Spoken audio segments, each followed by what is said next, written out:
এত ঝামেলা ওনারা রেখে গেছেন 35 বছর, এবং এইগুলোই মিটিংয়ে প্রসেশনে তাদের ভোট ব্যাংকের জন্য তারা এগুলো করেছে। আমরা চাই এইগুলো আমরা করব না। মাননীয় বিধায়িকা শ্রীমতী স্বপ্নাদেব বর্মা যে বিষয়টা সময়টা একটু বাড়িয়ে নেই, 1টা বেজে গেছে। অনারেবল সিএম উত্তর দেওয়ার পর এটাই হবে, শেষ হয়ে যাবে। যে নন্দননগর যে হেডলাইনটা আমি যেটা বলছি, যেটা আমাদের রতনবাবু অলরেডি বলার চেষ্টা করেছেন, যে নন্দননগর এলাকা সংলগ্নে ডন বস্কো স্কুলের সামনে বাজার উচ্ছেদ করা সম্পর্কে, এই বাজার কিছু না বাকি। এখানে নিয়ে বিস্তারিত আলোচনা হয়েছে। সেন্টিমেন্টাল দিয়ে কোনো কাজ হবে না। আমরা জানি অনেক সময় সেন্টিমেন্টাল হয়ে আসলে আমরা তো এখানে সবাই এক, সব মানুষের জন্য আমরা এখানে আলাদা করে কোনো পার্টিকুলার কাউকে আলাদা আলাদা করে না দেখাটাই উচিত। কারণ মাননীয় প্রধানমন্ত্রীজি বলছেন সবকা সাথ সবকা বিকাশ, বিশ্বাস আর তার প্রয়াস। যদি এটা হয়ে থাকে, যেমন আমাদের এটা যদি হয়ে থাকে স্পেসিফিক, এটা কেন খালি এমুক লোক হয়েছে যেন এর জন্য আমি, এটা তো জেনারেল বিষয়।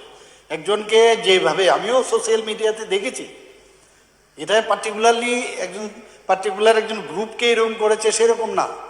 কিন্তু মুদ্রা কথা হচ্ছে, যেই হোক রাস্তা দখল করে, আপনারাই বলুন, বিদেশে অনেকে যান, কি সুন্দর আমাদের দেশ, ওইখানকার দেশ।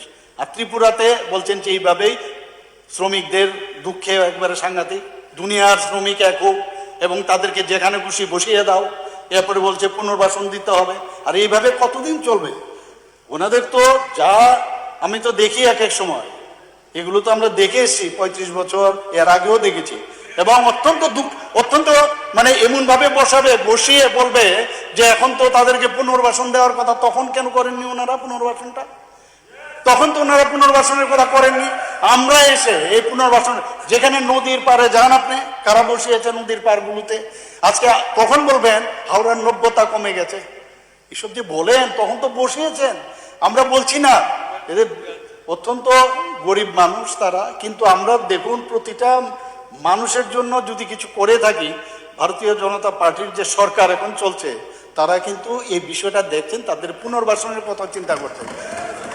আমার মনে আছে প্রায় 40 বছরের, এর থেকে বেশি হবে, কয়েকটা রোডের মধ্যে বহুদিন ধরে একটা দৌড়, কেউ মুলি বাস নিয়ে, কেউ মুখ বাস নিয়ে, কারোর হিম্মত হয়নি। কিন্তু আমরা কথার মাধ্যমে ওনাদের সাথে কথা বলেছি এবং তাদের খুশি, ওরা বলছে আমাদের কোনো সমস্যা নেই, ওনাদেরকে বসারও সুযোগ করে দিয়েছি আমরা। আপনারা যান নেতাজি চমুনির মধ্যে, সেটা আমরা করেছি। কোনো রকম তো সেখানে মানে করা হয়নি, তাদের উচ্ছেদ করা হয়নি, কারণ সে কনফিডেন্স আছে। তো এত ঝামেলা ওনারা রেখে গেছেন 35 বছর, এবং এইগুলোই মিটিংয়ে প্রসেশনে তাদের ভোট ব্যাংকের জন্য তারা এগুলো করেছে। আমরা চাই এইগুলো আমরা করব না, আমরা এগুলো করব না। আপনারা যেভাবে চলেছেন, কেন আমরা এইভাবে চলবো? এই জায়গার মধ্যে আমি আসছি না, আমার বলতে হবে এর জন্য এটার সাথে রিলেটেড, কারণ এই মানসিকতা এটা পার্টিকুলার কোনো কমিউনিটির না, এটা সবার জন্য। এই কমিউনিটির মধ্যে কেউ রাস্তায় দখল করে ব্যবসা করবে, কেউ আপনি যাবেন, আপনি বললেন যে আরে এখানে কেন যানজট হচ্ছে।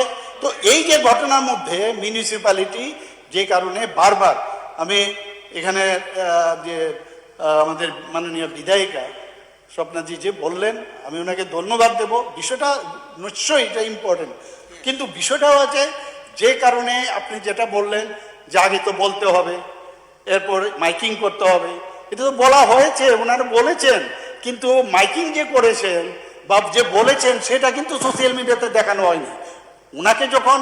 এবং এটা খুব দৃষ্টিগোচর, আমি বলছি, আমি স্বীকার করছি, আমারই খারাপ লাগছে, কিন্তু এখন পর্যন্ত যদি হয়েই থাকে অন্যায়ভাবে, একটা এফআইআর কিন্তু করা হয়নি। আপনি এফআইআর, আরে আমি বলছি তো এফআইআর করা হয়নি। এফআইআর করলে তবে অ্যারেস্ট হতো। নো এফআইআর আমার কাছে এখন তো, আমি জিজ্ঞেস করছি, তারপর আমি বলছি যদি, আরে আমাকে তো, আমি তো, আরে নো এফআইআর, আরে এফআইআর হয়ে থাকে, হাউস বলছেন, আমি কথা বলছি, এবার ডিস্টার্ব করবেন না, হয়ে থাকে, এবার ডিস্টার্ব করবেন না, কিন্তু আমি জবরদস্তি আমাদের জায়গা দখল করে আমি যা খুশি করব, সেটা এই গভর্নমেন্ট একটা স্মার্ট সিটির মতো করতে যাচ্ছে। ভেন্ডার জোন করছে, ভেন্ডারদের লাইসেন্স দেওয়া হচ্ছে, যখন উচ্ছেদ করতে যায় ওনাদেরকে গিয়ে জিজ্ঞেস করে আপনি লাইসেন্স দেখান এবং আপনার এখানে বসার অধিকার আছে কিনা। তারপরও ভেন্ডার যারা আছেন তাদেরকে নতুন ভাবেও দেওয়া হচ্ছে, নতুন নতুন ভেন্ডিং জোন। আগে তো এইসব চিন্তা ভাবনা ছিল না, ওরা বসে যায় কোনার মধ্যে, বসে যায় এমুক জায়গায়, এগুলো ছিল না। আমাদের সরকার আসার পর আমরা এগুলো করছি, ভেন্ডিং জোন করছি, পুনর্বাসনের ব্যবস্থা করছি। কাজেই আপনি যেটা বললেন, যেটা আপনার সবচেয়ে যা বলেছেন এর মধ্যে যে বিষয়টা, সেটা হচ্ছে not for one community, it should be for all community. যে যদি এইভাবে কেউ ব্যবহার করে তাকে অবশ্যই তার বিরুদ্ধে আপনি এফআইআর করবেন। যদি এফআইআর না করে থাকেন করুন, আমি জানি না আইনগতভাবে কতটুকু, নিশ্চয়ই তার পুলিশি ব্যবস্থা হবে।